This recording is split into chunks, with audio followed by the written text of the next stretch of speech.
Welcome, brave souls, to the chilling depths of horror in detail. Today we are going to share scary Wendigo horror stories. First story, a Wendigo encounter while ice fishing. It was supposed to be a relaxing weekend, a getaway from the stress of work and the chaos of life. I packed my gear, loaded up the truck, and headed to a remote lake in northern Minnesota, far away from the noise of civilization. Before I left, though, I stopped by a bait shop on the edge of town to stock up on supplies. The place was old, with faded signs and dusty shelves, but the owner seemed friendly enough, a grizzled man in his 60s who looked like he'd spent most of his life outdoors. "You're headed up to Coldwater Lake?" he asked, handing me a bundle of waxworms. "Yeah," I replied, trying to match his casual tone. He paused for a moment, his weathered face tightening. "Be careful out there. It's not just the cold you've got to watch for." I laughed nervously, thinking he was referring to thin ice or maybe bears. "What do you mean?" He leaned in closer, lowering his voice like he didn't want anyone else to hear. "Strange things happen up there. People hear sounds, see things. Folks around here don't like to talk about it, but you do well to keep your eyes open and your fire burning." I chuckled awkwardly, brushing it off as local superstition. "Thanks for the tip," I said, paying for my supplies and heading out the door. But as I walked back to my truck, I couldn't shake the look in his eyes, something between fear and pity. It stayed with me during the drive, and when I finally arrived at the lake, I found myself glancing over my shoulder more than once. Like I said before, it was supposed to be a relaxing weekend. The locals warned me about the weather.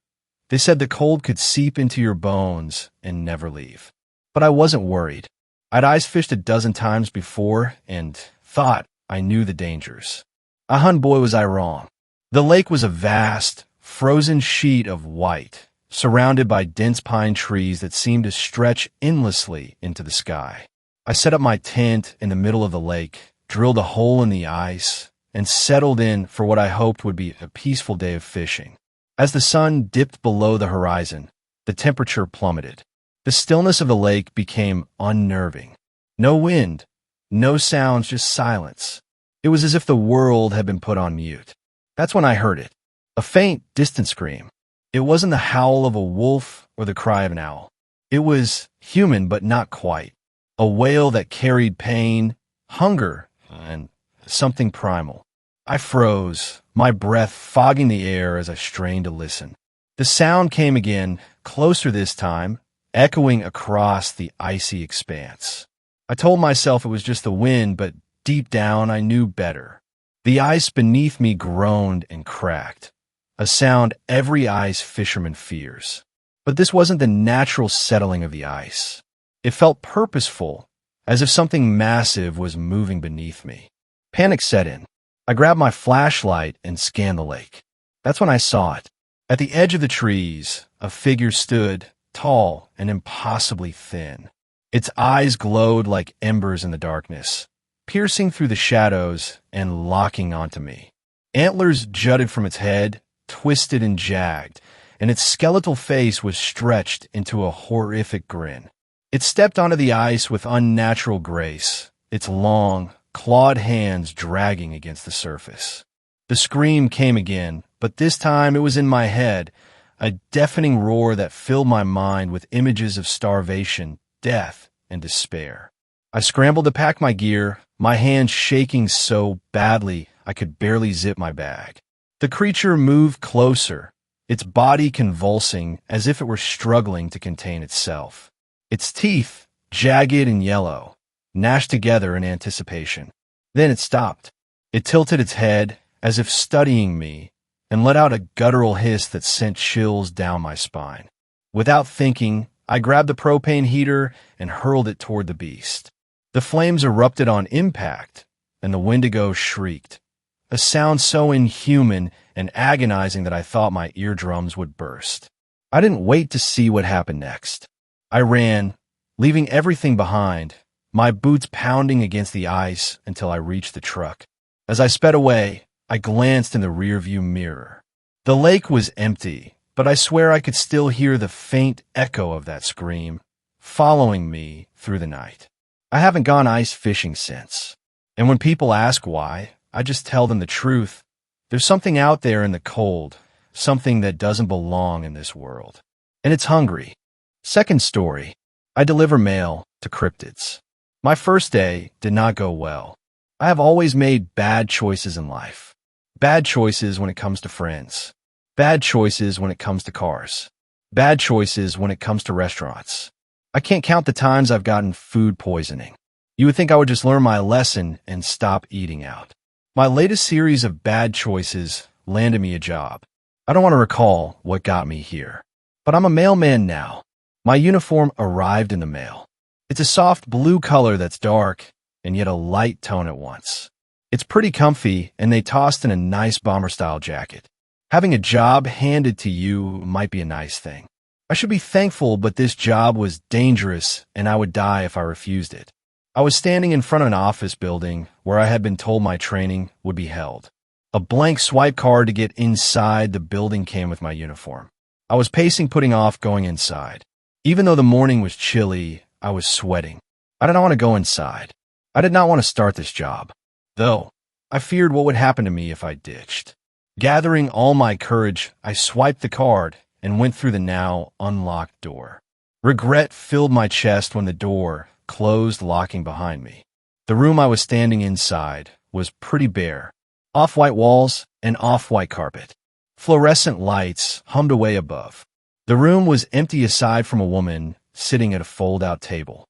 She didn't even look up to greet me. She just kept her eyes glued to a magazine she flipped through, looking very bored. I walked up to her, sweat still sticking my shirt to my back. She still didn't look at me. Instead, she sat, chin in her hand, snapping at her gum. I started, then found it suddenly impossible to speak. Her eyes darted up at me, and I took a step back in spite of myself. She looked like any pretty receptionist you could find anywhere, aside from her yellow eyes and mouth that was far too long for her face. Your partner is going to be here in a second. Got any smokes? She asked me in a raspy voice. I shook my head, and she lost any interest in me. I was hired as a mailman, but if I was a normal mailman, I would only have to worry about bad road conditions and mean dogs. This was not at all a normal job. The mail I was going to deliver was going to supernatural creatures. I know it's a silly idea. I guess Bigfoot get mail sometimes. Who knew? Knock, knock. I raised my head to the voice and the knocking sound on the other side of the room. A door I hadn't noticed, yet opened, and out peeked the head of who I thought to be my new work partner. I kind of didn't like the type of person who would cheerfully say knock, knock before opening a door. This guy might be too much for me to handle. He didn't notice my frown, and he smiled over to us. He was wearing the same uniform as me, but it fit much differently. He was at least 7 feet tall and built like a tank. He covered the distance to us quickly, taking my hand into both of his in an excited shake. His kind, smiling face did not at all match the intimidating body of his. While he shook my hand, I could not take my eyes off the top of his head. I had to strain my neck to see, but my mind refused to process it. This big, strong man had dog ears, fluffy, sandy brown dog ears standing up on the top of his head, scruffy hair covered when normal human ears should be. I finally tore my eyes away to notice other details about him. The mental shock of seeing such cute ears on a tall, buff man made me not notice his legs. His uniform pants had been rolled up to the knees to accommodate dog-shaped legs. They were covered in the same sandy brown fur of his ears. His paws had claws that looked big and sharp enough to cut bricks in half. So not as cute as his ears. His teeth also looked terribly sharp. His hands were human enough, but his nails ended in claws. He was being very careful not to nick me during our handshake. I knew my new coworker wasn't going to be human, but I wasn't expecting, well, this. You're a dog. I asked, not being able to stop myself. What's a dog? His smile never faded, and he looked so honest in his question, I almost laughed. The woman snapped her gum so loudly it made it both of us look at her, then get down to business. Or at least try to. I'm Dash. My partner said his name, but because he wasn't human, his name was not meant for humans to say. It sounded like a garble of growls, and after a few minutes of me trying to repeat it, we realized it just wasn't possible. Rufus, the woman said, not looking up at us. All right, my human name is Rufus. You're Toby, right? I'm glad to be working with you. Rufus said with a big smile. If his teeth weren't so sharp, it would be a nice expression. His type is the one of only kind that is all right working with humans. Here, you need to deliver this letter to Mr. Chatter. As she spoke, she took a red envelope from under her magazine for Rufus to take. The tall man thanked her and safely tucked the envelope away into his jacket. He was ready to go. I wasn't. I was still a little confused about the whole thing. Rufus noticed my expression and smiled again, trying to look friendly. We are going through the maze today. He started. The maze? I asked slowly. To get ready for my odd job, I had spent the last week reading up on cryptids, supernatural things, and any other kind of information along those lines. I didn't believe in most of it, but with a dogman in front of me, I should really start reconsidering what I believed. In those hours of looking, I didn't come across anything called the maze before. How to describe it? It's a lot of the same rooms. It has 2 floors, so to speak. The light floor that is just a bunch of rooms and hallways, and the dark second floor. I think different versions of this place appear for different people. But we're going to an easy, safer version of it. We'll be sticking to the first floor. Because you are human, the maze may be tough on you. Your uniform protects you from most things. The monsters on the first floor won't attack you or really be able to see you. Mr. Chatter is on the first floor. He might look scary, but is really friendly. All right, you're human, so maybe not. Anyway, what I'm trying to say is you shouldn't worry because we're mailmen. The whole don't shoot the messenger applies to us. I know Rufus was trying to be friendly and ease my worries about my new job and where we were going. And I've been pretty stressed about the whole thing. From a small amount I had heard where we were headed, I didn't like it at all. I should be really worrying about what fresh hell I was walking into. However, I got distracted. Rufus turned a little when he was speaking, and I caught a glimpse of it. He had a tail. I couldn't handle that. It was a curved, fluffy thing that was too damn cute. I want to scream. This man looked like he could eat a tank for breakfast, and he had the nerve to have a cute, fluffy tail. I could not deal with the juxtaposition of his tough appearance and cute tail. Pick one or the other. You can't have both. I hated it. He misread my expression as still being worried. He slapped a large, comforting hand on my shoulder and laughed. You'll do fine. With my nose, we won't get lost. Just don't interact with any other humans you find lost inside.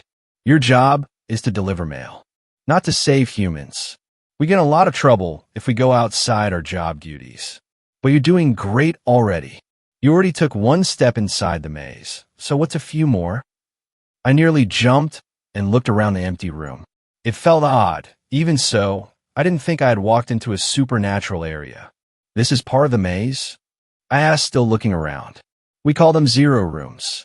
It's a neutral area for meetings. They can be controlled when to appear and who could be allowed inside. It's pretty neat. I didn't share Rufus' excitement. I guess he was right. I had already taken a few steps into this world and had a big man to protect me. Human or not, I might be all right. I was feeling a bit better about this whole thing. I followed behind Rufus and to the door on the other side of the room. Before we left, Rufus turned to address the woman behind us. Please pick up some eggs for dinner tonight. He called out to her. When I looked at him confused, he gave me a kind smile. She's my daughter. 3rd marriage. I did a triple take. Those two couldn't possibly be related. I didn't have time to ask about it. We were through the door and inside the so-called maze. All my fear came back and crashing down. The place looked very much like a bigger version of the room we had been inside moment before. I turned to look behind us to see the door we came inside had disappeared. No turning back now. The first few rooms I could see and it had the same off-white wallpaper, but the floor was hardwood someone dumped white paint over. It looked like the rooms just kept going, but a few rooms in the poorly painted would turn into carpet. I followed behind my new coworker, looking around straining to hear anything. I thought creatures would be around, and I really didn't want to run into them, protected by my uniform or not. I suddenly wondered what that meant. The fabric really didn't feel extra durable or thick. I didn't think it would save me if anything with claws decided to make me a meal. I decided to ask a little more about the job I had been forced into. So, how do these uniforms work? I asked. Oh, Rufus looked over at me with his friendly face. This guy really was like an excited dog. They're really special. I don't understand the process of how they're made, but I heard each has some of the Silver King's hair in it. So it's like super tough. What's a good example for a human? Like a bulletproof vest? If you were shot, you won't even feel it. It also keeps some lesser creatures that would do you harm from even being able to see you. That doesn't mean you're invincible, though.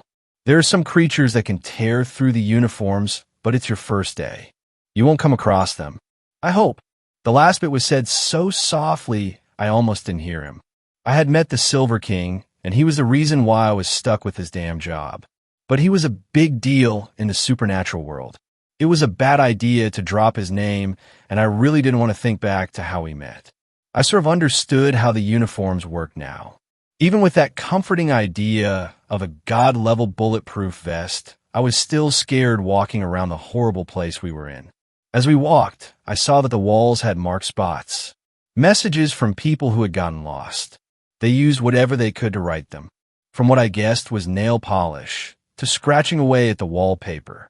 I hadn't heard any signs of life beyond the carpet-muffled sound of our own footsteps and, without any other noise to cover it, the oddly disconcerting hum of the lights above. Rufus clearly knew where he was going even though everything looked the same. But as we kept walking, I started to see more messages and stains on the ground I feared was dried blood. I didn't want to think about who or what left those stains behind. I stopped in front of one wall with frantic writing in a faded Sharpie. It was a name and address. That was all. I don't know why it got me to stop. There were plenty of names written, and we passed by many old pleas for help. I couldn't help but wonder about the people who had died here, or who was still lost, and their loved ones who was waiting for them to come home. I had my phone in my pocket.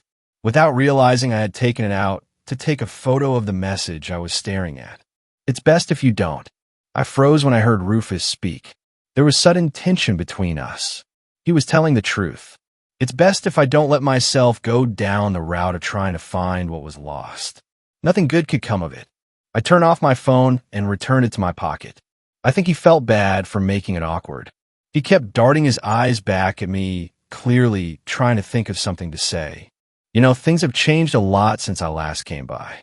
Because this place adjusts to humans' expectations, it's never the same twice. Two people could be right next to each other, but seeing something different. The last time I was here, it smelled so much of chemicals and bleach, it was hard to get around. But now it's pretty nice. I can understand why creatures have been moving here recently. Lots of space. Free food. Rufus was trying to fill the silence by chatting away. When he mentioned the free food part, he gestured to a stain on the floor we had just walked by. We had been walking by an increasing amount of them. The one he nodded his head towards looked fresher than the others had. I looked up at him, face twisted in horror over what he was implying. I keep forgetting you're human. That was very insensitive of me. We decided to walk in silence after that. I just wanted to find whatever Mr. Chatter was and get out of there. Even though we didn't see any bodies, it was becoming very clear people had died in this space. I hadn't heard or seen anything, and Rufus hadn't named a big bad monster to look out for. So what was killing all these people, taking their bodies and leaving their belongings behind? I walked around the copper-colored stains on the ground, but found it slowly get harder to walk around them. I really didn't want us to get to the point where the floor was entirely that dried blood color. I soon found out I didn't have any choice. Because I had my phone turned off, I didn't have any idea how much time had passed. It felt like we walked for at least an hour, getting deeper into the endless twists and turns. To my surprise, we came across a door. I had very much hoped we arrived where we needed to deliver the envelope. It was not meant to be. We still had some walking ahead of us. Rufus stopped in front of the door and paused before opening it. He looked down at me, his expression deep in thought. Do you know any songs? It was such a weird question out of the blue. Still, I should just go along, he said, to keep me safe in this strange place. Maybe. What? I looked around trying to see any changes. We were still alone, surrounded by traces of death. This room might be a bit upsetting for people who not have adjusted to certain smells. I find singing distracts me enough to get through it. Well, doing two things at once is hard for me. Not sure about your kind, though. Rufus really seemed like the type to not be good at multitasking. It was nice of him to take my newness to the job into consideration and warn me ahead of time. I didn't know if singing would help, and I honestly was embarrassed to sing in front of anyone. I still should trust him and at least try. But damn my brain for not functioning in that moment. The only song I could think of was one from an old animated movie I watched to death in my childhood. I didn't remember the name of the movie. For some reason, my brain decided to only remember the song. It was a short one. I felt my face flush from embarrassment. There was no way I was going to sing in this situation. I had thought Rufus was a dumb, yet nice guy. Still, with a method unknown to myself, he not only convinced me to sing, but we went through the short song twice. I was surprised he was smart enough to remember the lyrics after hearing once. It made me feel a little bit prepared for whatever was behind that door. Rufus didn't even pause in his singing when he opened the door and the smell hit us. My stomach fluttered as I started to feel queasy, but oddly enough, the singing helped. I took one step into the room, and all the willpower drained from me completely. The room was small. It would only take me 10 steps to get to the other side and the door. Those few steps were too much for me. The entire room had been soaked with blood. I could almost handle the rotting smell, but the added sense of the sight made my entire body freeze. Because the room was the same color, I hadn't noticed the shape vaguely resembling a person at first. It was a mass of gore, and as I squinted, I could make out human features like limbs and a head. I didn't want to squint. I didn't want to look. I squeezed my eyes shut and took one step forwards. Rufus was still singing on the other side, so if I followed his voice, I would be fine. The mass of gore was in the corner. I wouldn't trip on it if I just walked straight and toward my coworker. I tried to join into the song, but only managed a weak few words. So far, I hadn't been in any actual danger. I hadn't seen any creatures aside from Rufus. He did his best to comfort me and tell me how even if something did attack me, I would be safe, even knowing all that I couldn't handle that room. Every step I took made my skin crawl and stomach turn. The blood stuck to my shoes, and when I stepped down, my foot slid a little on the soaking wet floor. My hands started to shake, and I shoved them in my pocket, trying to hide how scared I was. Hey, let's go. Hey, let's go. I muttered to myself the part of the song. Between my voice and Rufus, I heard another, a small whisper coming from behind me. So small I didn't think I had heard anything at first. Hell, that thing in the corner couldn't be alive. Nothing could be alive in that room. I was stressed out and hearing things. I raised my voice trying to drown it out, but it trembled. I'm happy as can be. Help. From how close Rufus sounded, I knew I was only a step or two from out of this nightmare room. I froze again when I felt something brush against my ankle. Slowly, fingers wrapped around just where my pant leg stopped. The grip was weak. Every nerve in my body was set on edge as I felt something wet soak through my sock from where the hand grabbed me. I heard that plea for help once more. With a burst of strength, I shot out of the room, kicking off whatever had taken hold of me. I heard Rufus close the door. I collapsed against the wall, shaking violently, and tears threatened to fall. I curled up, head on my knees, tried to calm myself down. So what if my uniform was magic and could protect me from bullets? I wasn't being protected from any mental trauma from this place. Rufus was nice enough to not say anything to me as I collected myself. I bet he would have given me as much time as needed, however we were on a time limit I wasn't aware of. The red envelopes are time sensitive. If we don't deliver them fast enough, they explode. Your uniform would protect you, but it might destroy the room we're in and cause you to be lost somewhere between rooms, so it's best if we get going. I swear, we're really close. Only 2 more rooms. Staring at my now bloody sneakers, it took everything I had to stand back up. Only 2 more rooms. I had to do this to get the hell out of there. To my surprise, I found her surroundings back to normal. Well, as normal as this place gets. The walls had gone back to the bare off-white without writing or stains. If it stayed like that, I could handle 2 more rooms. True to his word, we passed through 2 more hallways and into the last room. It looked all the same to me. I was glad to have him as my guide, and in that moment wondered why I was even with him. I mean, Rufus clearly could do this on his own. Maybe this was my shadowing training day. Some places did make you just watch someone for the day. It was the only thing I could think of. Mr. Chatters should be behind that door. Just knock and he'll show up. Rufus told me when he had entered the last room. It was a dead end, and the first dead end I'd seen in this place. On one wall had a drawn outline of a door, but no real way out. Even though we were so close to the end, anything Rufus was saying had been lost to me because I'd seen her. A little girl no older than 10, frantically struggling to free her leg that had phased through the floor. She was dirty and looked like she had been stuck here for a long time. The poor thing looked scared to death. She was struggling so hard and bending her leg in a way that looked painful. It gave a little bit of give. I thought if she had a little bit more strength, she could pull herself free. Rufus saw me looking at her, and he smiled. She's stuck between floors. She's actually on floor 2, but with her leg stuck here, it looks like she's on this floor. Pretty neat, huh? This place works in such weird ways. Anyway, let's dash. I didn't let him finish. I just couldn't leave her. I ran forwards and wrapped my arms around her to try and pull her free. The moment I took a hold of her, my surroundings changed. I was no longer in the dull, yet safe area, but inside a place so dark I could only see because of a lit road flare burning away a few feet from us. The poor girl was screaming, trying to get me off of her.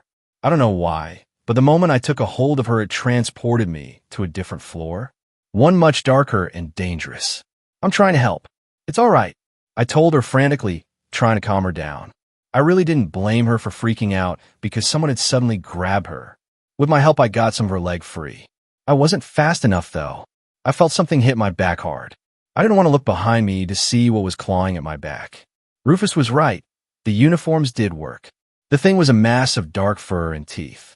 It snagged the fabric, but it could not cut it to get to my tender flesh. I saw hundreds of eyes glittering in the darkness looking at us. A rumbling growl came, and I nearly gave up on everything right then. I felt a sudden flash of pain on my cheek. The creature on my back had cut me in its struggle of trying to get to my back. In that moment, I realized the fault of the uniforms. It only protected what it was covering. My head was fair game if any more creatures came out. I had to get us both out of there fast. The girl had stopped struggling, and now it was only me trying to free her. I felt a strong grip on my arm, and I screamed. Rufus suddenly appeared. He tore the creature from my back, tossing it into the darkness with one hand. Let go of her. If you keep touching her, you'll stay on this floor. You'll die in a few minutes. His voice was stern, but full of worry. I knew I was making a mistake, but I shook my head. I couldn't just leave a little girl behind. Dark shapes swooped in. I saw light shining off their teeth as they tried to attack us. Rufus was able to swat them away, but his hands were getting cut from the sharp claws. He easily could have pulled me from the girl. Instead of forcing me, he wanted me to make the right choice. He was such a kind person trying to talk me down from a mistake. You need to let her go. She's already dead. That couldn't be true. She had been moving a few seconds before. If I could pull her free, we could get her out of there. My eyes became unfocused and filled with tears. I could only see the girl's limp arms dangling and a sparkling bracelet reflecting off the road flare. A sound made me jerk my head up. A grunting roar cut through the darkness. Rufus reacted to it by kicking his leg into the dark while holding onto my arm. I couldn't see what his leg contacted into. I only heard a horrible, crunching, ripping sound as I watched in horror as his leg kept moving, now missing everything below the knee.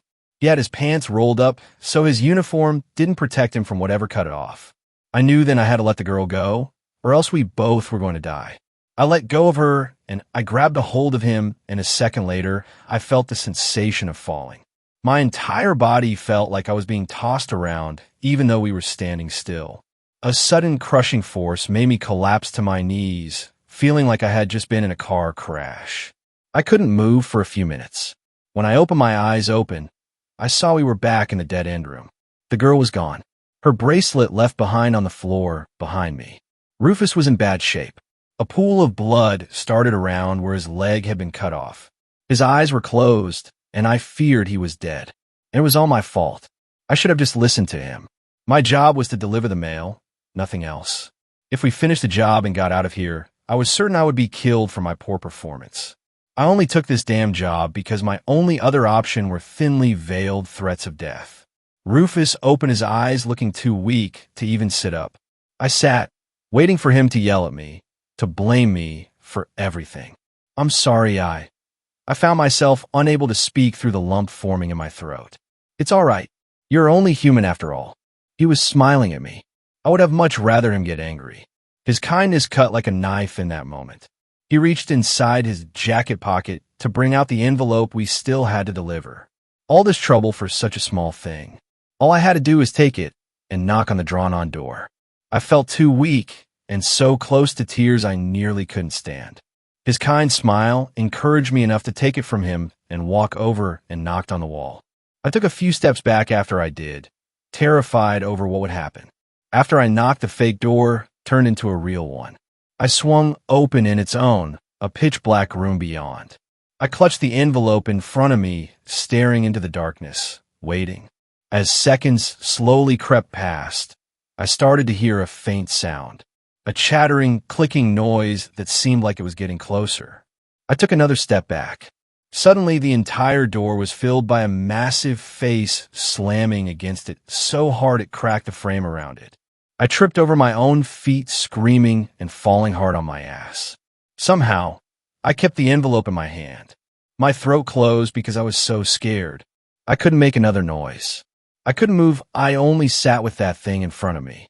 It was a human-looking face, so large it took up the entire door. The chattering sound was coming from its mouth opening and snapping shut at a frightening speed. For a moment, I almost started to chatter my teeth together with it. It kept pressing, trying to fit its face through, trying to get to me, teeth noisily coming towards me inch by inch. I don't know where I got the courage from. I stood up, legs shaking. Slowly, I took a few careful steps closer. The nose was rattling me down my bones. I held out the envelope as far away from my body as I could muster. I closed my eyes, unable to handle seeing such a creature. Both of us inched closer to each other until finally its massive set of teeth closed over the corner of the envelope and stopped. The silence made me open my eyes. The creature, known as Mr. Chatter, had finally stopped snapping its mouth. Slowly, the red envelope started to burn away. When it was nothing but ash on the ground, the creature opened its mouth again, but this time to give out a bellowing, awful laugh. And for a lack of a better way to put it, the entire head collapsed in on itself. The mass sucked into a pinpoint in space so quickly that in a blink of an eye it was gone. The door slammed shut, disappearing so it was just a plain wall again. I had finished the job, even if I had no idea what the hell just happened. A small click made me jump. With relief, I saw another door had appeared, this one with a place to swipe my blank card I had received. I knew this was an opening to a zero room and a way out. The problem was dragging Rufus with me. I couldn't support his weight, and he couldn't walk. I turned to look where I had left him, only to see something else in his place. A dog stood on 3 legs looking at me. He wore the same jacket Rufus had on, and he had 2 light spots in his fur that looked very similar to what Rufus's eyebrows looked like. He was that Shiba Inu breed everyone online loved. Well, that solved that problem. I knew he could walk out on 3 legs, but I picked up the dog and pressed my face in its soft fur tears, threatening to overtake me. I'm sorry, I told him again, truly meaning it. I only got a bark as a reply. The zero room looked exactly like the other one. The receptionist did a double take at us. She got up and took Rufus from me, looking him over. I want to bet with my siblings. They all thought you would have died. Good job finishing the job. I was a little shocked that she wasn't angry at me either. I had nearly gotten her father killed after all. Was the other girl your twin? It was her turn to look a little surprised. She was dressed in the same clothing as the first girl we met. but there was a kinder air about her. I don't know how I knew it, but I was certain this girl was a different one from the other I met. Something like that. Anyway, you're done for the day. We'll send you a message when another job comes in. Now get out. She jabbed a thumb over her shoulder and towards the door. The sharp gesture felt like it also jabbed into my chest. I scurried out, Rufus giving a small bark as goodbye. I had never been so thankful being done a day of work. It felt like hours had passed, and I was exhausted. I blinked in the morning light and tightened my jacket against the cool air. I had come out of a building different from the one I arrived at earlier. This one was a couple-minute walk from my place. I took my phone out to check what day. It was only to my confusion, saw I had only been gone for 2 minutes. Everything that had happened only took 2 minutes real-world time. I'm not proud to admit it, but when I got home, I cried harder than I ever had in my entire life. I don't think I'm the only one who has cried like that after their first day of work. I truly dread when I'll get another message for a new job. Even so, I made up my mind to take it. I owe it to my first partner. He gave up his leg for me to survive. To pay him back for it, I had to deliver mail. An odd situation to be in. I really only had myself to blame for it, though. Third story. Deer screaming and sprinting on hind legs. Deer is in quotes because I'm pretty much just assuming/hoping that it was a deer. Also, apologies if this is a little all over the place. This just happened, and I'm still very shaken. Some background to start. I live in Virginia in a pretty rural area. My house is a townhome in a neighborhood right next to a middle school. I've lived in this house for over 10 years and frequently went on walks during the daytime all around the neighborhood itself, plus the surrounding buildings and woods, but I've never gone on a walk at night here.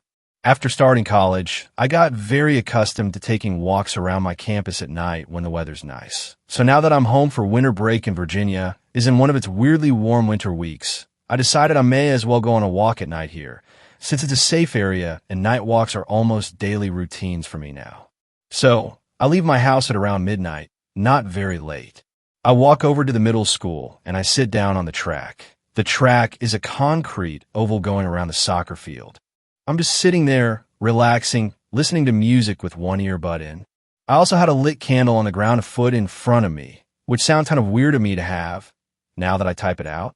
Lighting candles while I sit and chill somewhere outside is just a habit I developed from having a ton of candles and being unable to light them in my room at college. I hear what sounded like a cough, so I instantly stop my music and start looking around. I don't see anything, but I'm an extremely paranoid person, so I'm still very on edge, even though everything seems fine. I just sit there doing nothing for maybe 1 or 2 minutes, and I start settling back down, thinking maybe the cough was just leaves in the nearby woods between my neighborhood and this soccer field. So I'm almost fully relaxed, but then I had the cough again. Then I see something sprint on its back legs across the field faster than I've ever seen anything move before, and it gets to the other end of the field and then continues to stand there on its hind legs. I couldn't see it super well because it was dark and far away. Since I had just heard coughing and it was running on 2 legs, I initially thought it was a person, but when it was standing still, I could see that it was too large and weirdly proportioned to be human. It was also screeching the whole time, like an incredibly loud horror movie creature screeching that made my ears ring. It looked like its back was to me, so I took the opportunity to pack up and sprint home. I'm physically disabled, and I can move around just fine, but never very quickly. I literally cannot think of another time in my life where I ever ran that fast. The only sort of paranormal thing I believe in is plain old ghosts, so as soon as I got home, I texted all my friends about it and Googled all I could. Everyone I texted reassured me it was probably just injured or diseased, since it can make deer act weird like that.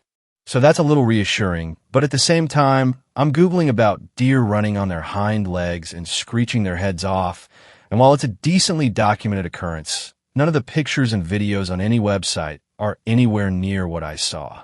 In fact, the only accounts of experiences just like mine are /paranormal posts or other subreddits /forums along those lines. 2 additional details.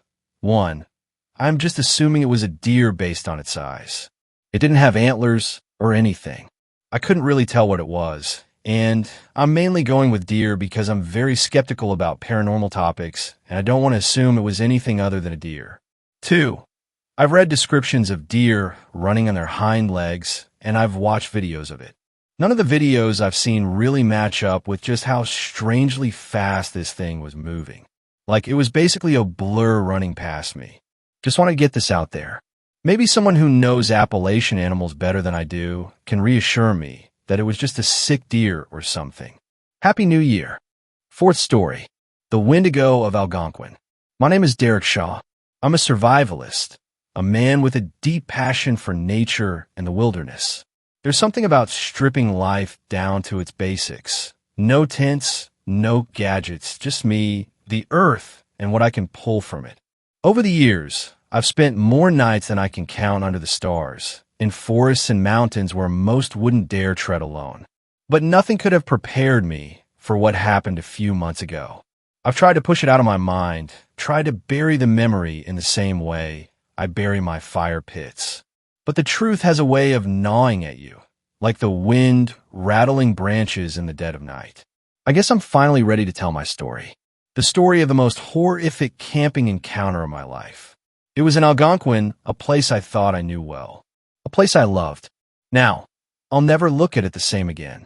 The air was cold enough to sting my lungs with each breath, and the snow crunched under my boots as I trudged deeper into the forest. I'd been to Algonquin countless times, but never here, never this deep into its untouched wilderness.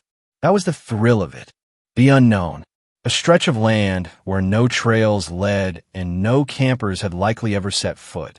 I carried just enough gear to get by, a flint, a small hatchet, a few essentials, but the rest, as always, would come from the land. That's how I did things. The trees grew denser the further I went, their branches sagging under the weight of snow. The landscape was quiet, almost too quiet, except for the occasional crack of a branch or the rustle of the wind whipping through the evergreens. It was that stillness, that isolation, that made my heart race in a way nothing else could. This part of the forest was new to me, untouched and wild. I could feel the excitement building as I scanned the terrain for a suitable campsite. After another hour or so of hiking, I found it. A small clearing nestled between 2 towering spruces, their branches arching above to form a natural canopy. The ground was blanketed in snow, but beneath it, I could make out a rise in the land, an ideal spot for shelter. I dropped my pack and stretched, surveying the space. It was perfect, untouched by human hands. The idea of being the first to camp here, to explore these woods, sent a rush of energy through me. I could already picture the fire crackling in the center of the clearing, my shelter set up against the wind. This would be home, at least for the next few nights.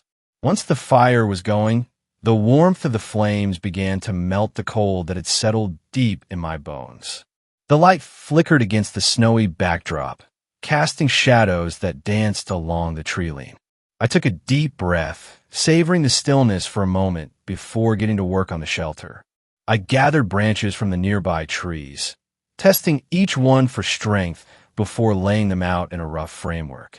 A simple lean-to would do for the night. I layered the branches with smaller brush to insulate against the wind, which had started to pick up. My movements were automatic. This was routine for me by now. But as I worked, something began to feel off. It was subtle at first, just a faint tug at the back of my mind. A strange sense that something was different. I paused for a moment, listening, but all I heard was the crackle of the fire and the occasional whisper of wind through the trees.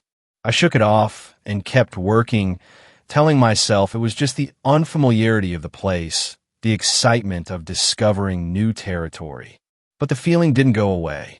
In fact, it grew stronger with each passing minute. I stood up straight, wiping the sweat from my brow despite the cold, and glanced around the clearing. My eyes scanned the tree line, searching for movement, anything out of the ordinary, but there was nothing, just the quiet, snow-covered woods. And yet, the sensation crept up my spine, like a cold hand pressing against the back of my neck. It was irrational, I told myself. I was alone out here. I had to be. But there was something about the way the trees stood, the way the shadows seemed to shift just beyond the fire's reach. I couldn't shake the feeling that something or someone was watching me.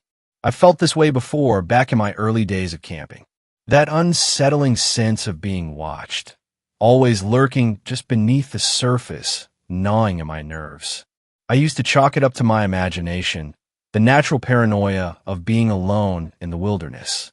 But no matter how much I tried to convince myself, that feeling never fully went away. After getting my camp set up, I decided to head out and forage. I had packed some emergency rations, but I always preferred living off the land. Mushrooms, berries, the occasional fish if I got lucky.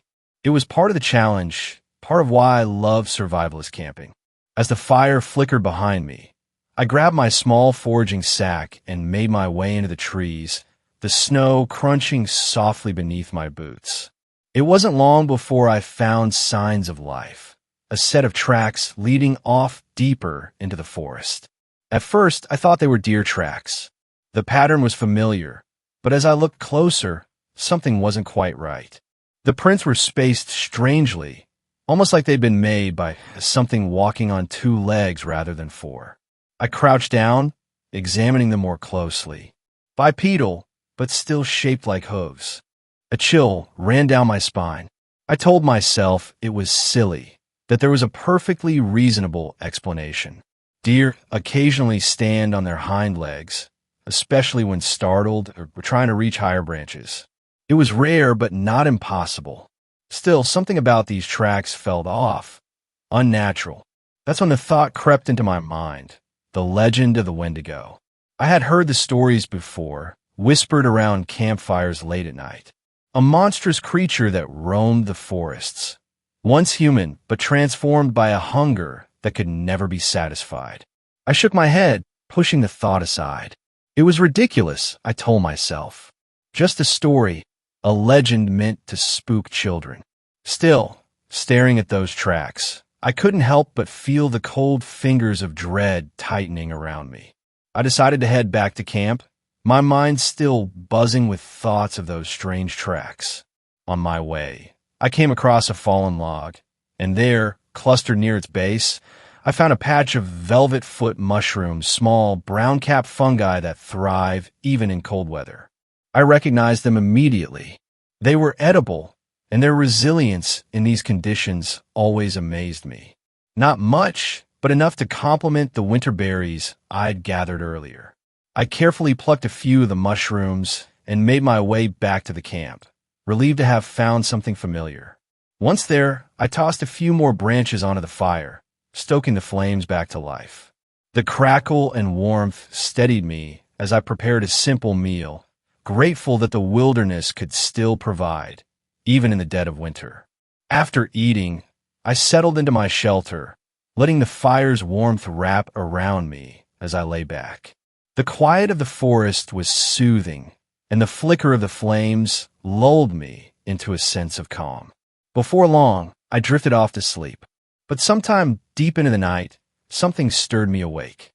At first, I thought it was the wind, but there was a rhythm to the noise, a deliberate crunching sound, something moving slowly just outside the camp. My heart raced as I strained to listen, my breath freezing in the cold air. It wasn't the wind. Something was creeping around the perimeter of my camp, each step slow, calculated. Whatever it was close. I gripped my hunting knife tightly, my fingers tense around the handle as I listened. Whatever it was, it sounded large, but its steps were small, deliberate. It wasn't a bear. I'd encountered bears in the wild before, and they made much more noise, especially when trudging through snow. No, this was something else, something quieter, more cautious. As I strained my ears, trying to make sense of the sounds, a strange, foul odor drifted through the air.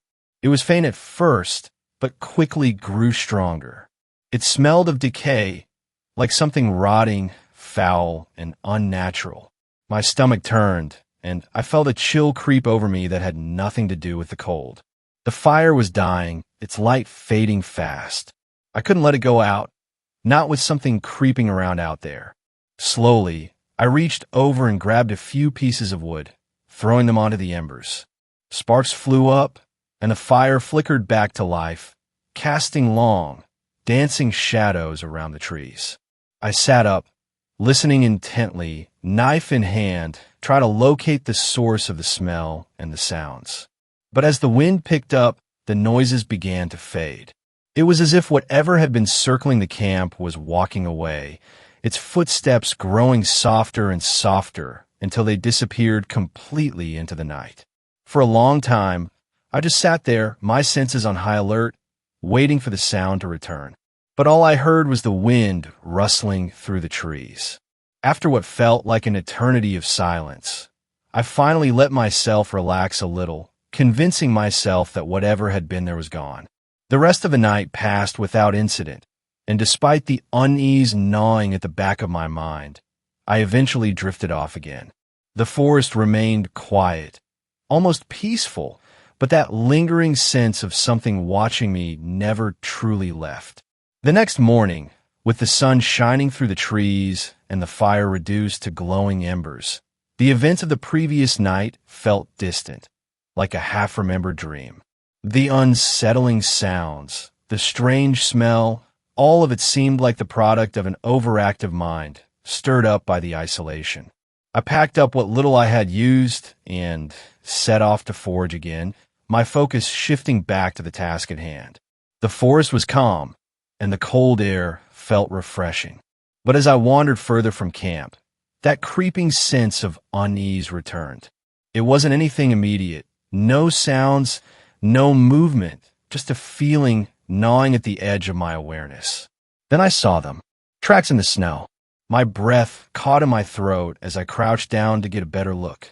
The same hoof tracks from yesterday, the same strange pattern, as though whatever left them was walking on two legs. And they were close, too close. My camp wasn't more than 100 yards away, and these tracks, they circled it. I stood up, trying to shake off the rising dread. This didn't make sense. I had been sure it was just a deer or some animal, but seeing those tracks again, so close to where I had slept, it was unsettling. My mind raced with possibilities, but I forced myself to stay calm, to keep moving. There was a logical explanation. There had to be. Then, a sharp crack pierced the stillness of the forest. A sound so loud it seemed to echo off the trees. It wasn't the rustling of wind or the snap of a small twig. It was deliberate, heavy, like a large branch snapping under the weight of something. I whipped around, my eyes scanning the dense forest where the sound had come from. For a moment, I thought I saw something. A large, hulking figure just at the edge of the trees, blending into the shadows. My heart pounded in my chest as I squinted, trying to make out any details. But after a few agonizing moments of silence, the figure was gone. Or maybe it had never been there at all. I stood frozen, the tension building in my chest as my mind fought to rationalize what I had seen, or thought I'd seen. It had to be my imagination, the shadows playing tricks on me. I hadn't slept well, and the isolation was getting to me. That's all it was. I returned to camp, the strange feeling still clinging to me like a second skin. My mind kept drifting back to those tracks, the heavy snap in the distance, and that brief glimpse of something, if it had been anything at all. I shook it off and focused on gathering wood, deciding to collect more than I needed this time. If nothing else, I wanted the fire to burn strong through the night. As the day dragged on, that sense of being watched never left. It was subtle, like an itch I couldn't scratch, but always there, keeping me on edge. I tried to focus on my tasks, checking the perimeter, stoking the fire, but the unease gnawed at me. When the sun began to sink below the horizon, casting long shadows through the trees, I could feel the tension rising again. Night fell quickly, and soon it was time to settle in. The wind had died down, leaving the forest eerily still. My fire crackled in front of me, the soft glow offering some comfort against the darkness pressing in from all sides. I lay down, pulling my sleeping bag tight around me, trying to relax. The fire was strong, the camp was secure. Everything would be fine. But then, deep into the night, I was jolted awake. A sound. No, a scream. It wasn't close, but it was loud enough to cut through the silence like a blade. A screeching wail, distant but piercing. The kind of sound that doesn't belong in the natural world. My heart leapt into my throat, and goosebumps rippled up my arms and neck. I sat up, the knife back in my hand before I realized it. Every muscle in my body was tense, my ears straining to hear anything else. I had heard animals cry out in the night before. Wolves, coyotes, even owls, but this was different. It was a raw, primal sound, full of something I couldn't place. Fear, anger, pain. I didn't know. But whatever had made it, I knew one thing for sure. I had never heard anything like it before. It was then that the realization hit me, hard and cold. I was no longer safe. The creature, whatever it was out there. And it was real. The tracks, the strange figure in the shadows, the eerie scream in the night. It had been watching me the whole time, waiting. I didn't know how long it had been lurking, but now, after that scream, I knew one thing for certain. I wasn't alone out here. My mind raced, trying to piece together what to do next. My truck was about 5 miles away, parked near the edge of the trailhead where I had started. 5 miles through dense, dark forest with that thing, whatever it was, out there, stalking me. The thought of escaping, of getting out of these woods, gnawed at me. It was the only thing that made sense, the only chance I had. But then, just as I was starting to gather my thoughts, I heard it. Footsteps. Soft at first, distant, but unmistakable. They were slow, deliberate, as if whatever was out there wanted me to hear it coming. My pulse quickened, and my grip on the knife tightened. The sound was getting closer, each step crunching in the snow, growing louder with each second. I sat frozen, staring out into the darkness beyond the glow of the fire, but I couldn't see anything. The flames flickered weakly now, casting shadows that danced against the trees. It was close, closer than it had been last night. My breath hitched as I tried to steady myself, but the pounding in my chest drowned out every rational thought. I wasn't ready for this. My instinct screamed at me to run, to get out of the camp and head for the truck, but my legs wouldn't move. Fear rooted me to the spot, and all I could do was listen as the footsteps grew nearer, the air thick with the smell of decay once again. I had to make a decision. Stay and face whatever was out there, or make a break for it into the unknown darkness. Either way, the creature knew where I was. I had to run. There was no more time to think. Whatever that thing was, it wasn't going to stay out there, circling my camp forever. I needed to get to my truck, back to the safety of civilization. The thought of fleeing surged through me like a bolt of adrenaline, but I knew I had to be smart about it, quiet. I didn't want to alert the creature until I had a head start. I moved quickly, my hands shaking as I tried to pack up my gear. My mind raced, trying to figure out the best route back. The forest was a maze in the dark, but the path wasn't entirely invisible. The snow, coupled with the bright moonlight, reflected enough that I could see through the trees, even if only barely. It was dangerous, but at this point, it didn't matter. I'd rather be lost out there than trapped with whatever was stalking me. I grabbed my bag and slung it over my shoulder, keeping my knife gripped tightly in my hand. The weight of the blade was reassuring, even though I wasn't sure it would do me any good. With one last glance at the dying fire, I stepped away from the camp, moving quickly but as quietly as I could. As soon as I was out of the small clearing, the sounds returned. The footsteps. They were behind me again, deliberate and slow, like the thing was pacing itself, just enough to keep up but not enough to attack.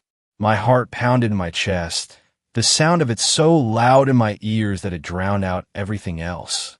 I couldn't hear the wind or the crackle of snow under my boots, just my own heartbeat, thundering in my ears like a drum. I walked faster, trying not to break into a full run. Running would make too much noise. I needed to stay calm, but every fiber of my being was screaming at me to sprint, to flee into the darkness as fast as I could. I could feel it, just beyond the trees, watching, waiting. I didn't look back. I couldn't. The footsteps were growing louder, keeping pace with me, as if it knew I was trying to escape. I clutched the knife tighter, my knuckles turning white. I had no idea how far I'd gone, or if I was even heading in the right direction. After what felt like an eternity of weaving through the dark forest, the trees finally began to thin out, and suddenly I stumbled onto the familiar main trail. Relief washed over me for a moment. This was the path that would take me back to my truck. I knew I had to head left, just a few miles to go, and I'd be safe. My legs burned from the cold and the tension, but I forced myself to keep moving, heart still racing in my chest. Then it happened. A scream, louder and more terrifying than the one I had heard earlier, shattered the silence. It wasn't just a sound. It was a visceral, blood-chilling wail that echoed through the trees, reverberating inside my skull. My entire body tensed, and without thinking, I spun around, knife in hand, my eyes scanning the forest behind me. That's when I saw it. Standing in the shadows just beyond the tree line, illuminated faintly by the moonlight filtering through the canopy, was the creature. Tall, emaciated, its skin clinging tightly to its bones, pale as death itself. Its eyes, glowing with a sickly, unnatural light, locked onto me. The creature was skeletal, its body unnaturally thin, and its mouth stretched into a horrific grin, showing rows of jagged teeth. But what struck me most were the horns, massive, twisted antlers protruding from its head, casting long shadows over its sunken, hollowed face. The Wendigo. It was real. It wasn't just some legend, some old story to scare people around a campfire. It was here. It was hunting me. My blood ran cold, and for a moment I was frozen in place, paralyzed by the sheer terror of what I was seeing. The creature didn't move, but I could feel its hunger, its malice, radiating from it. My heart pounded so loudly I thought it might burst. This thing, this nightmare-made flesh, wasn't going to let me leave the forest. I didn't wait for it to move. I bolted. My legs carried me faster than I thought possible, down the trail, toward my truck, towards safety. But no matter how fast I ran, I could still hear behind me the soft, methodical footsteps and the echo of that terrible scream. The Wendigo was coming. The forest blurred around me as I sprinted, my lungs burning with every breath, my legs pumping with a desperation I hadn't known I was capable of. Behind me, the Wendigo was closing in, its footsteps growing louder, faster, more aggressive. I could hear its labored breathing, feel its presence bearing down on me. I was running as fast as I could, but it wasn't enough. It was gaining on me. My heart pounded harder than ever, fear coursing through my veins like fire.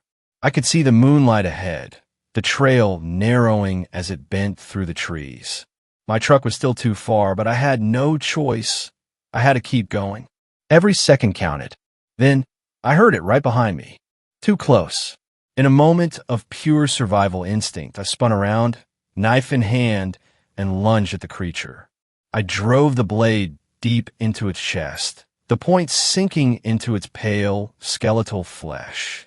The Wendigo let out a high-pitched wail of pain, its eyes glowing brighter as it screeched, but my attack barely slowed it down.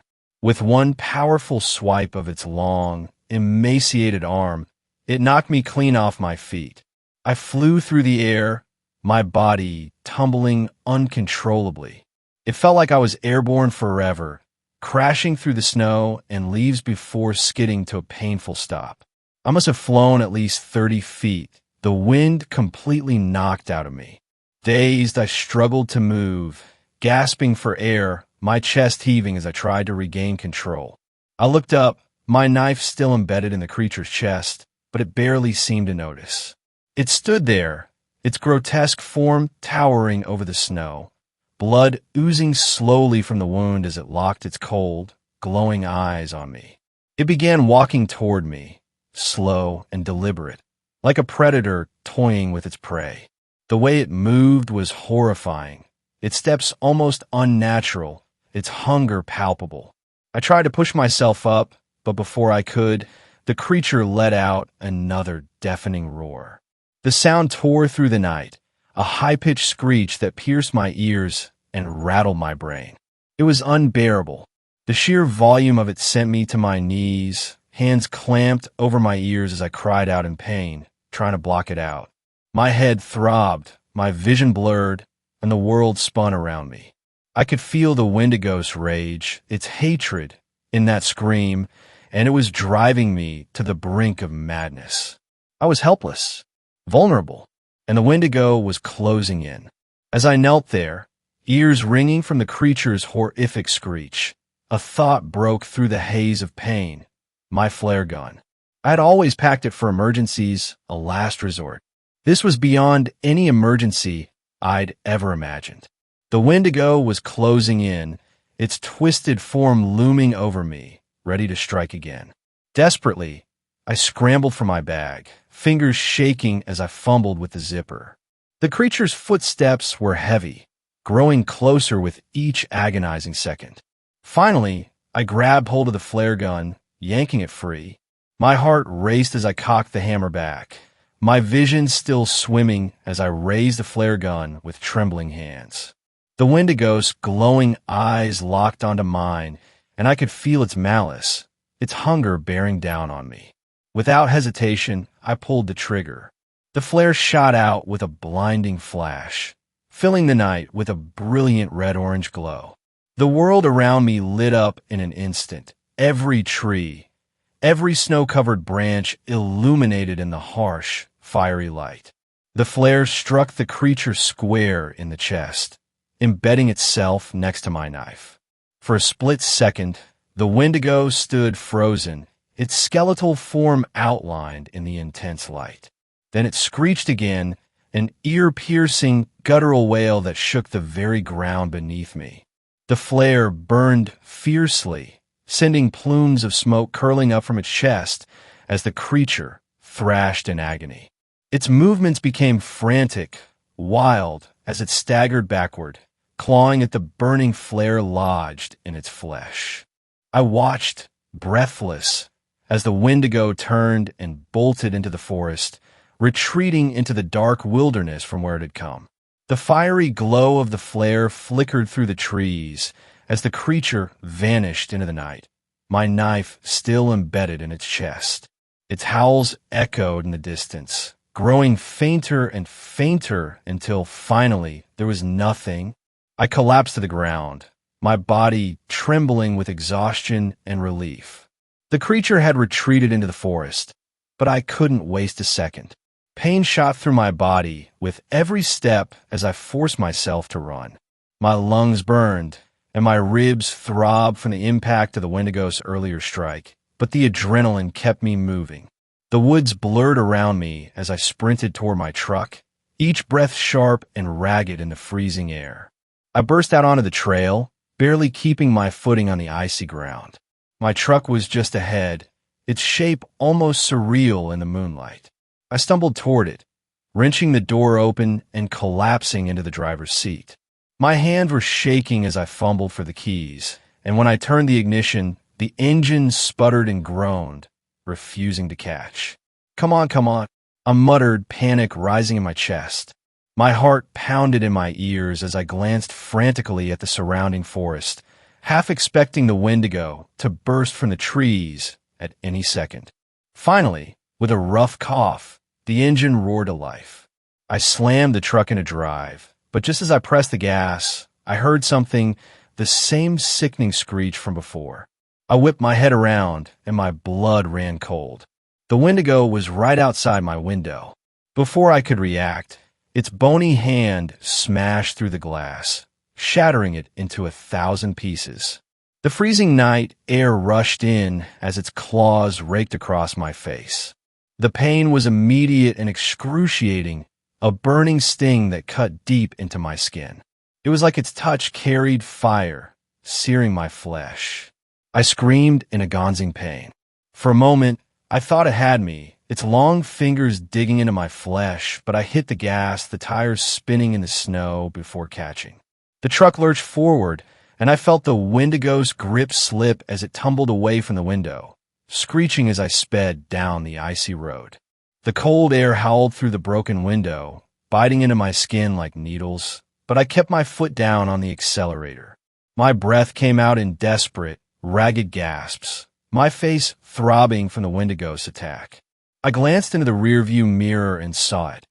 A tall, dark silhouette, its glowing eyes locked onto me as it gave chase, its form unnatural and terrifying in the moonlight.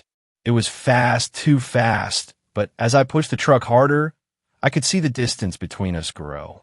Slowly, inch by inch, the Wendigo faded into the dark, its silhouette disappearing into the snowy wilderness.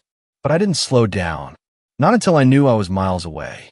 For weeks after that night, sleep had been elusive. Even when exhaustion finally pulled me under, the nightmares always dragged me back into the cold, haunted wilderness. My ribs, fractured from the creature's vicious strike, ached constantly. I hadn't even realized how badly I'd been hurt until I made it home. The adrenaline, the need to survive, it had all numbed the pain until I collapsed in my driveway. Now, my body bore the scars of that encounter. 3 long, jagged lines across my face, a permanent reminder of the Wendigo's claws. Every time I looked in the mirror, I was forced to relive that night, the night I came face to face with a legend. People had asked about the scars, and I always gave them the same answer: a bear attack. It was easier that way, easier than trying to explain what had really happened. Who would believe me? Tonight, though, the warmth of my home did little to soothe my nerves. Even surrounded by safety, I couldn't shake the lingering dread. It clung to me, a constant shadow, always waiting. Then it came, a sound in the dead of night, cutting through the silence with chilling clarity. A loud, screeching wail, unnatural, piercing. I shot up in bed, my breath catching in my throat. The sound was distant, but unmistakable. It was the same wail that had shattered the night in Algonquin. My heart raced as I sat there, listening. The creature, whatever it was, it had found me. The Wendigo was still out there. 5th story. I was sent to hunt a man who turned into a Wendigo. I failed miserably. All right, I'm not much of a writer, but I've been stuck for hours and I'm bored as hell. So here goes nothing. I'm part of a team that captures, but mostly kills, monsters. And when I say monsters, I mean legitimate monsters. Stuff like chupacabras, manticores, werewolves, and so on and so forth. We're not unique, not by any means. There are hundreds of teams dedicated to the same thing all over the world.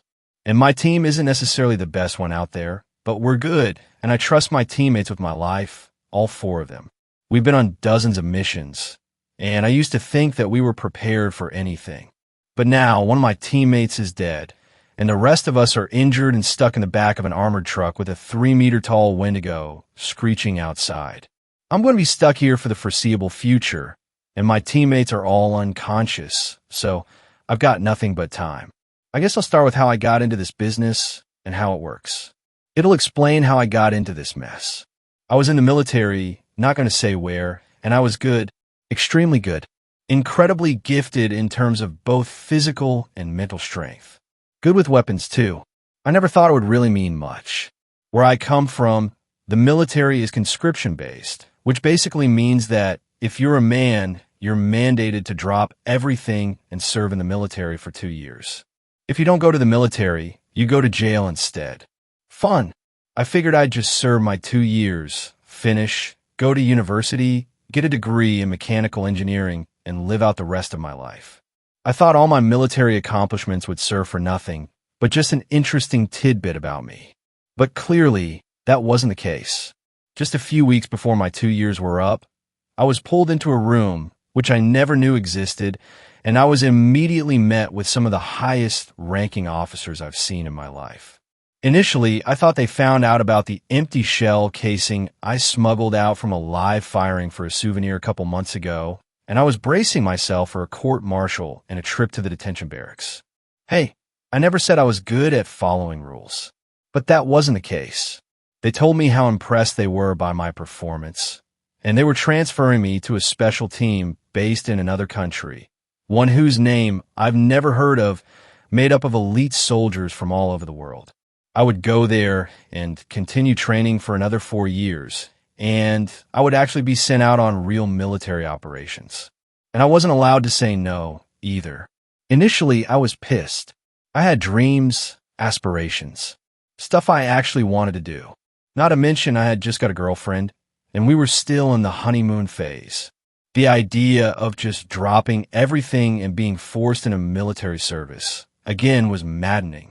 That and the whole real military operations thing.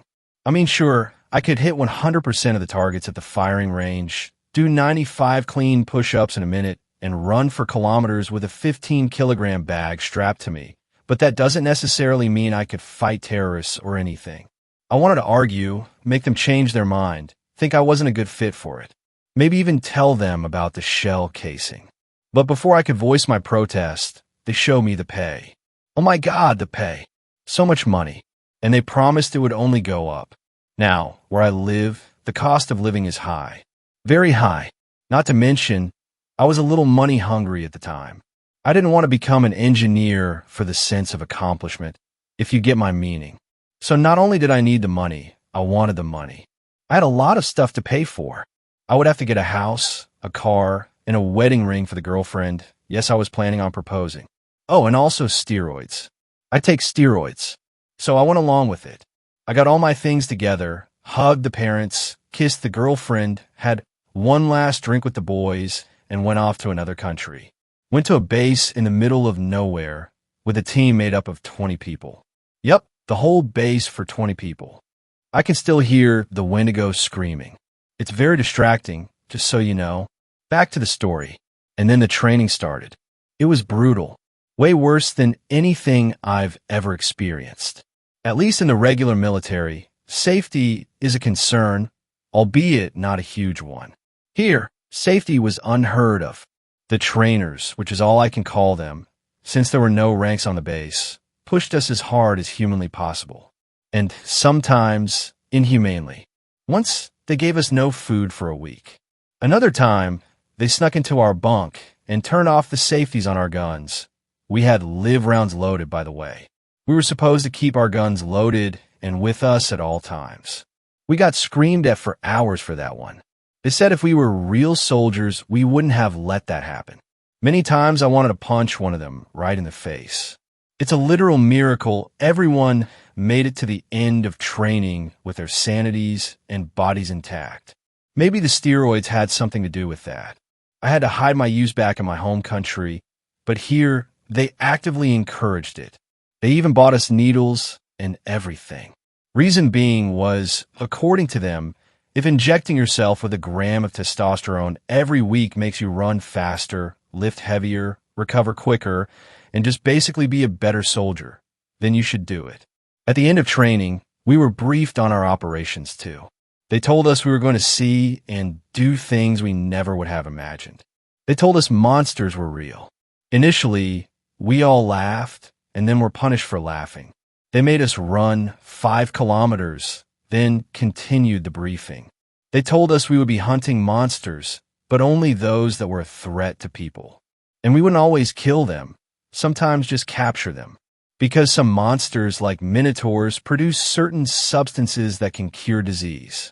Meanwhile, peaceful creatures like Sasquatch would be left alone. All of this said with a straight face. I still thought it was all a big joke. I mean, who wouldn't, right? But then they showed us videos. I still remember them, frame for frame. Monsters eating people, tearing people apart, nightmare stuff. And not to mention the video quality. You can't fake stuff that well. They sent us on our first mission a week after, put us on a private jet, and flew us off to Japan. Said we were looking for something called Gashidakuro, supposed to be a giant skeleton that eats people. Which, I mean, how do you keep the public unaware of something like that? A skeleton as big as a tree, just walking around, straight out of Clash Royale. What? So I clash a little. Big deal. I've got to hand it to the cover-up guys. They don't get the credit they deserve. We found it eventually. 2 of them, actually. Wasn't hard, to be honest. They were over 20 meters tall in the middle of a rice field. According to legend, These things were supposed to only attack lone travelers. The village they had just massacred said otherwise. They saw us, let out a bellow, and sprinted straight at us. We ran straight towards the nearby tree line, hoping the oak trees would impede the monsters. One guy wasn't so lucky. He was always the slowest during group runs. He got snatched up, and the skeleton just bit his head clean off. At least his death was instant. Thank God for that. Speaking of instant deaths, I can still hear that Wendigo shuffling around outside. Maybe I should speed up my writing a bit. We took down both of the monsters with rockets. Now, according to folklore from hundreds of years ago, the Gashadakuro are supposed to be invincible. But they didn't have RPGs hundreds of years ago, did they? When all you've got is a spear against a skeleton 15 times your size, it's going to seem invincible. Props to people from ancient times, I don't know how they survived against these things. So that was my first encounter with the supernatural. We went on a lot more missions after that. Eventually, as we got better, we started getting split up into smaller teams. I started to actually enjoy it. I was only interested in money in the beginning, but a sense of accomplishment started coming with it. I remember the first time I really felt proud of what I did. We were in some town in Greece with a really small population, less than 10,000. There was a manticore absolutely demolishing the place. It was tearing its way through a row of houses when we came across it, busting through a wall while a family on the other side was screaming for help. We took it down and went to check on the family. There was a little girl who couldn't have been more than 6 years old, who ran up and hugged me. My heart melted a little, I'm not going to lie. I've always been fond of children. Her parents were probably scared of us, a bunch of guys with heavy weaponry and armor, but she wasn't. She just knew we saved her life, and she was thankful. I really thought about the impact of my job on that day. So, I was making bank and loving my job. Life was far from perfect, but it was good. And then one day it came. The mission that screwed up my entire life. We were sent off to Canada. There was a confirmed Wendigo presence in a forest very near town, and people were starting to disappear. We had to take it down ASAP. Not a capture, a kill. Now, this Wendigo was particularly interesting. It used to be a human. That's pretty rare, apparently. Most Wendigos were made by a spirit in the sky or something, and the real ones are a lot stauncher than the people who become Wendigos. This specific Wendigo used to be a guy named Ned Terrell. He went off into the forest with his girlfriend, ironically, to look for a Wendigo, and they got lost in a blizzard or something. Then a few weeks later, he turned up and started eating people. A bunch of doctors just figured he lost it, and they locked him up. They said he had convinced himself he was a Wendigo, and that it was best for everyone that he stay locked in his room for the rest of his life. He even wrote a letter, pretending he was a Wendigo that got captured by humans. You can read it here. Creepy stuff. But the thing is, Mr. Terrell wasn't so crazy after all. A couple months after they locked him up, the doctors noticed something. He was growing. A lot. Now, Terrell was already a pretty big guy. About 2 meters, if I remember his profile correctly. Then one day, one of the doctors, I think his name was Bowman, realized he was a lot taller. They measured him, and he was 2.18 meters tall. A while after that, he was 2.34 meters. But even though he kept growing taller, he kept losing weight. Started at svelte 80 kilograms, he was pretty underweight after living in the forest and eating people for a couple months, and ended at 56 kilograms. And he kept getting stronger too. One day, he leapt at the guards and took a chunk out of one guy's arm. Thank God for trained darts. They hit him with enough stuff to take down an elephant. That was the day they decided they had to transfer him out to a more secure facility. They knew they were dealing with something they didn't have the ability to handle. So they threw him into a truck and transported him to a maximum security prison that was a couple hours away. At least that was the plan. Halfway there, he ate the driver, the guards busted out and ran off. Pretty soon, reports of a giant, emaciated man running through the forest and roaring his head off reached us. We sent a scout who identified it, or I guess him, as a Wendigo, and my team was sent in. Now, according to legend, humans can turn into Wendigos when they choose to resort to cannibalism instead of starving, or they could be possessed and forced to commit cannibalism by Wendigos. Which one is Terrell? Personally, I'm hoping he's the second option. At least that way, he dies with his humanity intact. The sounds outside have died down a little. Mr. Terrell must have gotten bored. I can relax a bit. We went out into the forest, the five of us. Body armor, assault rifles, grenades, rockets, all of it. We thought we could take him. We cannot. It started off so slowly. We found its tracks and started following them. There was a blizzard going on, which is apparently something Wendigos can do. There's a blizzard going on now, actually, but my team had no problems. We followed them in our armor truck for an hour or so. Then all of a sudden, it was just on top of us. Never saw where it came from. Unbelievable speed. It tore my teammate out of the driver's seat and swallowed him whole. He was a big dude too, 1.9 meters tall and built like a young Brock Lesnar. Just got swallowed up, starting from the feet. He screamed the whole time too. I'll never forget it. The Wendigo just unhinged its jaws and leapt on him. One movement, he was suddenly swallowed up to his waist. The truck crashed and the rest of us jumped out and ran for cover, I'll admit it. Even professionals get scared. We just watched our teammate get eaten. Took a while too. He was screaming and begging, one arm pinned to his side and the other flailing around. He had broken the number one rule, always have your gun loaded and with you, so there was nothing he could do. It took us a few seconds, but we opened fire. The Wendigo was squatting on top of the truck, its jaws now around the guy's chest. We killed our teammate, but he was dead anyway. We just granted him mercy. We emptied our mags at that thing, and we only hit it twice. Visibility was poor due to the blizzard, and like I said, it was fast. Seriously, faster than anything I've ever seen. It stood up and it was huge. Absolutely dwarfed us. It was thin as a rake too, ribs nearly tearing through its skin, skeletal arms, kneecaps very visible. I saw a photo of a family of Indian villagers during the Madras famine once. It looked just like them. Very human looking. Just looking at its face, you would think it was just a starving man. I saw a picture of Mr. Terrell back when he was a regular guy. You could definitely tell it was him. It tipped the truck over and sprinted straight for us, lashed out, tearing through our armor like it was cardboard. One of us, I don't even remember who, got a grenade off. Unfortunately, not a direct impact, but still made it back off for a while at least. We jumped straight into the back of the truck and put it in a lockdown mode. If you're slow and can't figure out what lockdown mode does, it locks the truck down. Metal covers sliding over the windows, a bunch of electronic locks, makes it a fortress. Unfortunately, it also prevents it from driving because the wheels withdraw into the body. The Wendigo started slamming on the doors, but it couldn't get in. It's strong, but not that strong. So that brings us back to where we started. I sent a distress signal out a while ago, but I got no response. The blizzard may be blocking our communications. The snow's coming down really hard. It's freezing, even with the truck's heater.